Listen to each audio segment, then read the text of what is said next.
Buenos días, querida familia. Nos reunimos nuevamente alrededor de la palabra del Señor en este domingo 22 del tiempo ordinario. Nos reunimos en el nombre del Padre, del Hijo y del Espíritu Santo.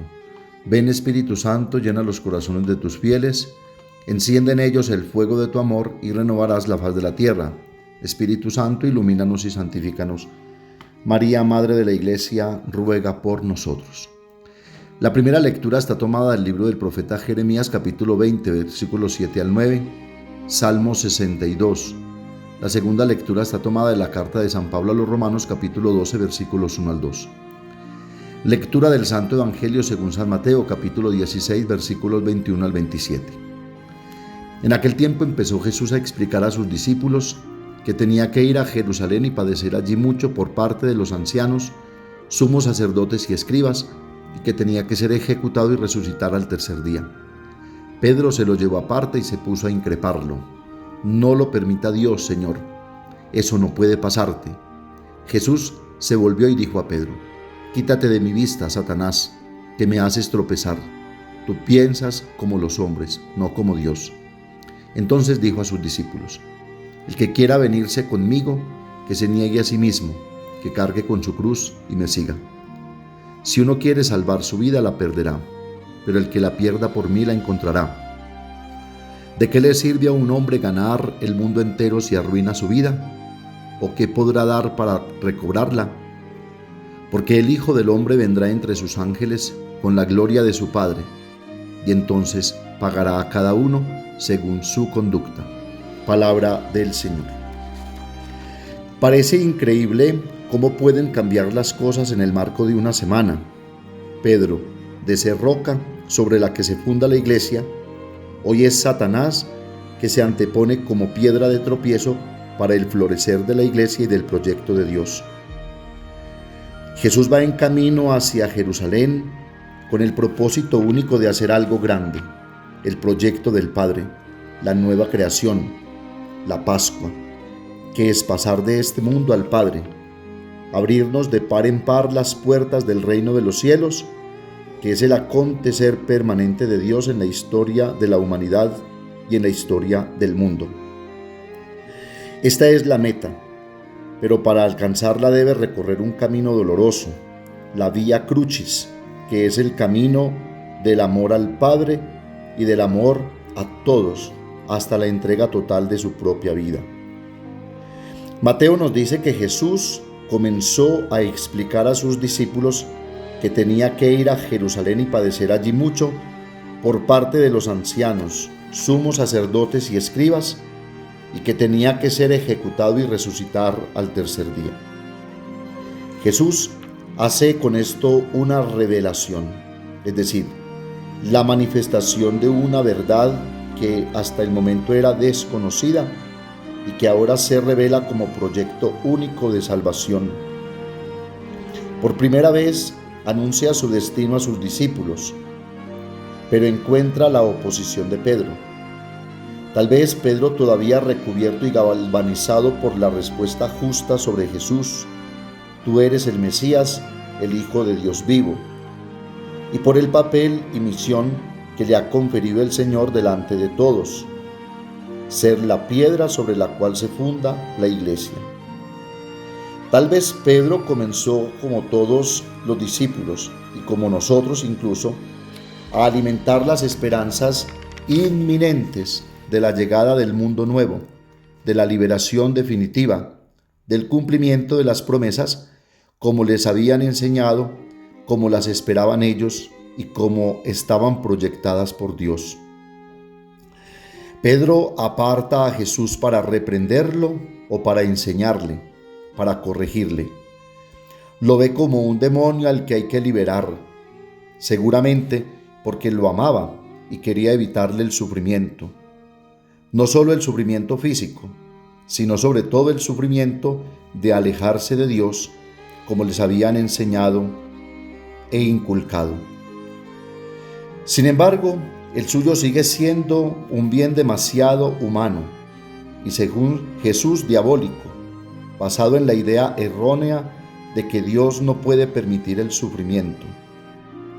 Es un bien egoísta que pretende empujar a Jesús a la autoconservación. Pero Jesús vino para entregarse, para salvarnos, no para experimentar la espiritualidad del sofá, es decir, vivir sabroso, sin sufrimientos, sin dificultades. Su vida es como una vela que debe consumirse para irradiar luz y calor hasta el final. Debe consumirse. Jesús pone a Pedro en su lugar y lo llama Satanás.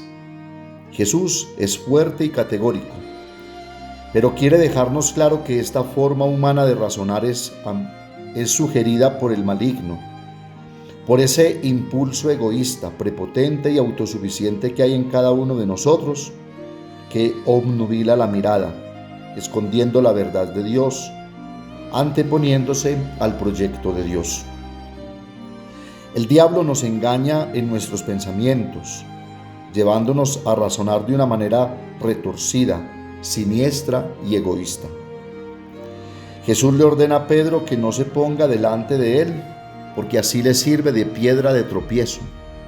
Le pide que se quede atrás.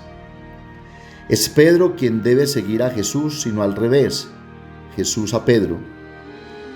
¿Cuántas veces nos vemos tentados nosotros de ordenarle a Dios qué tiene que hacer o no hacer? ¿Cómo tiene que hacerlo y por qué debe de hacerlo? Pidiéndole que selle nuestras peticiones. No nos damos cuenta que la fe es otra cosa.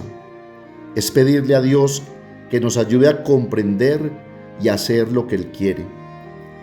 Él es el Maestro, nosotros somos los discípulos. Él es el Padre, nosotros somos sus hijos. Él es Dios creador, nosotros somos sus criaturas. Él es, como dice Jeremías en la primera lectura, después de su pataleta contra Dios: pero su palabra era en mis entrañas fuego ardiente, encerrado en los huesos. Intentaba contenerlo y no podía. Jesús quiere prevenirnos para que no antepongamos nuestra palabra a su palabra, nuestro yo al suyo. Jesús quiere anticiparnos el mal que nos hacemos cuando no nos dejamos enseñar y conducir por Él, que es el Maestro verdadero, que lleva la cruz y enseña cómo debemos llevarla, aunque ella nos haga daño y nos exija siempre perder algo de nosotros mismos. Debemos elegir de parte de quién estamos o de qué estamos.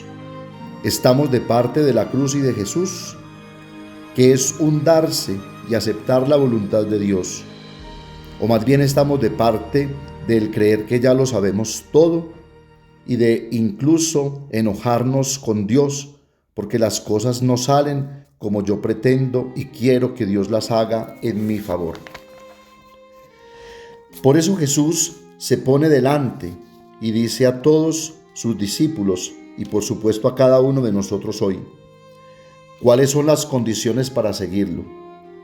Jesús no quiere que lo sigamos con falsas ilusiones, yendo detrás de falsos ideales y de promesas que Él nunca puede cumplir.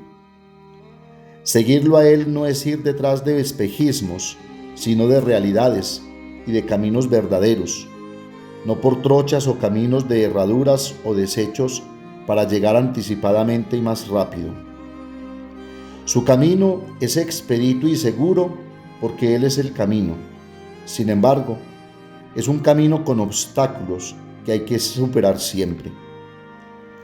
Si queremos seguirlo, debemos negarnos a nosotros mismos, es decir, dejar de lado nuestras viejas formas de pensar y estar dispuestos a dejarnos guiar por Él, por el Evangelio, por la Iglesia.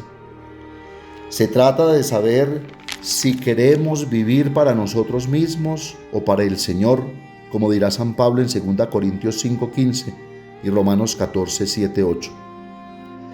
Vivir para uno mismo significa vivir para su comodidad, para su gloria, para su ventaja. Vivir para el Señor significa poner siempre en primer lugar en nuestras intenciones la gloria de Cristo, los intereses del reino y de la Iglesia. Cada no, pequeño o grande, dicho a uno mismo, por amor, es un sí dicho a Cristo, dice el cardenal Cantalamessa. Las condiciones de Jesús no son más que el anuncio de la Pascua, que es el paso del yo a Dios. Jesús no obliga, invita y propone para que el cristianismo y la fe en Él no sea simplemente una fachada, porque Él cuenta con nuestros pecados. O se sigue a Jesús o simplemente se finge seguirlo. Luego, Jesús dice cómo seguirlo. Primero, negarse a sí mismo. Jesús no quiere pusilánimes, no quiere apocados ni frustrados, sino gente que ame verdaderamente la vida y no la despilfarre en futilidades, que vea el mundo según su verdadero curso, no según su pequeño modo de verlo. Seguir a Jesús y renunciar a sí mismo es sinónimo de no poner mi propio yo delante a todo y de sentirse juez y conocedor de la fórmula mágica para hacer funcionar la propia vida y la de los demás. Es comprender que somos criaturas frágiles y necesitadas de Dios. Es no despreciarse como persona, sino dejarse amar y guiarse de quien nos ha dado la vida.